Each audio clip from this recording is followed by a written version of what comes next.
কালো পোশাক পরা ছেলেটি চাইলে নিজের জীবন বাঁচাতে পারত। তিনি ঝাঁপ দিয়ে পানিতে নামতে পারতেন বা নৌকা থেকে লঞ্চে উঠে নিজের জীবন বাঁচাতে পারতেন, কিন্তু তিনি এমনটা করেননি। তার পুরো শক্তি দিয়ে সংঘর্ষ আটকাতে চেয়েছিল, কারণ তার পায়ের কাছেই বসা ছিল তার অন্তঃসত্ত্বা স্ত্রী।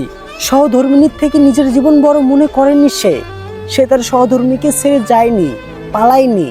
একেই বলে দায়িত্ববোধ, একেই বলে পুরুষ। কিন্তু আজকে আমাদের সমাজে পুরুষ নামের কিছু কিছু কাপুরুষকে দেখা যায়, কাপুরুষকে, যারা স্ত্রীকে মারধর করে দেখতে পারে না, ভালোবাসে না। স্ত্রীকে রাগ দেখানোর জিনিস না, স্ত্রী হলো আবেগের জিনিস, ভালোবাসার জিনিস। তাকে ভালোবেসে সাজিয়ে রাখতে হয়। কিন্তু আমাদের সমাজে এখন স্ত্রীদেরকে বেশি অবহেলা করা হয়, অপমান করা হয়, লাঞ্ছিত করা হয়। স্ত্রীদেরকে পরিবারে কোনো মূল্য দেওয়া হয় না, তাদের কথার কোনো প্রাধান্য দেওয়া হয় না। আমাদের সমাজে কেন এমনটা হয়? আমরা কেন এরকম?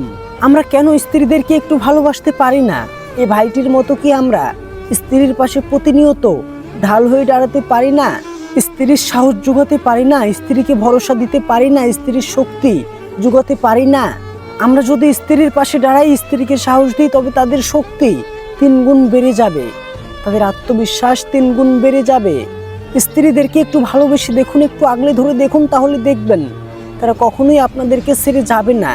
আমরা স্ত্রীদেরকে ভালোবাসতে পারি না, তাদের সঠিক প্রাপ্য তাদেরকে দিতে পারি না।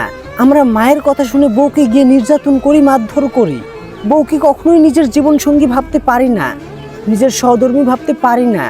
আল্লাহর কাছে দোয়া করি, আল্লাহ তাআলা যেন প্রত্যেকটি মেয়ের জীবনে এরকম একজন করে স্বামী দেন। আমরা সকলেই বলি আমিন।